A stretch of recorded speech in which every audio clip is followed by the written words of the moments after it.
to celebrate the life of this distinguished explorer, Alexander von Humboldt. Of course, as all of you know, Alexander was a very versatile man of many facets.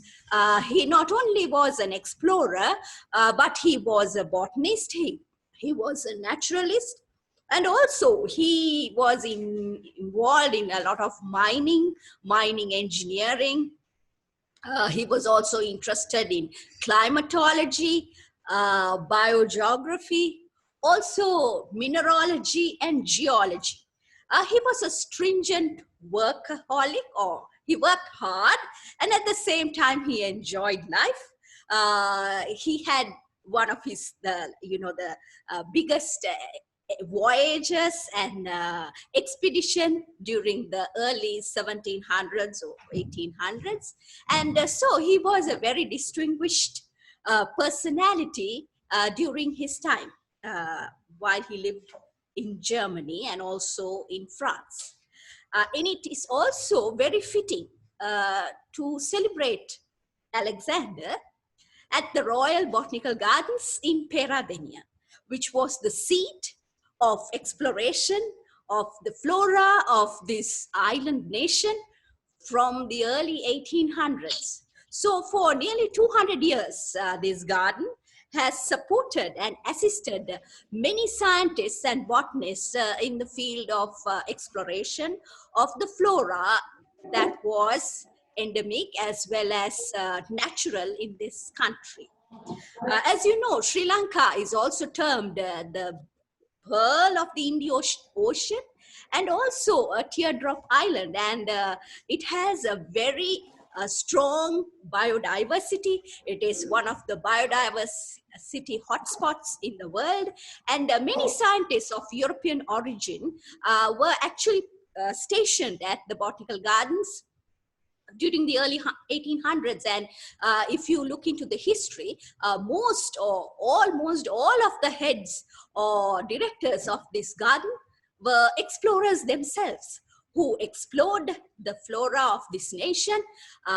They described plants, they classified plants, they named plants, and they distinguished themselves as botanists and explorers during their heyday and during the heyday of these botanical gardens.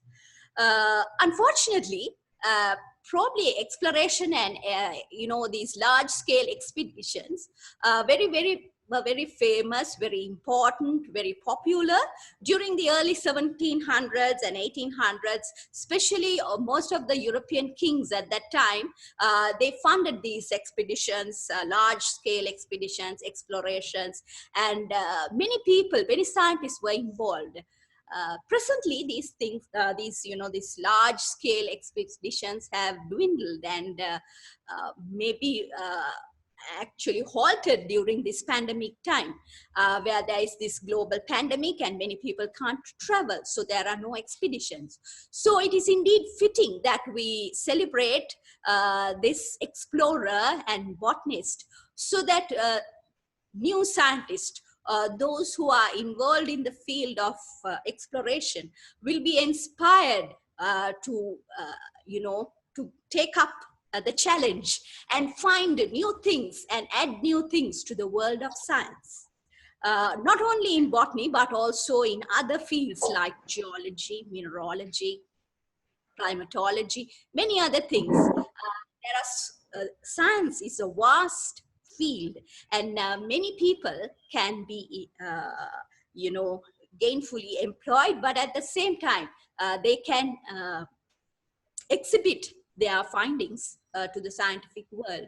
So it is my privilege once again to welcome all of you to this event, and I hope that all of you will gain something very inspirational from these sessions and learn something for the future. I wish all the participants and all of you who are joining us online and all those who are here a very fruitful session. Thank you very much.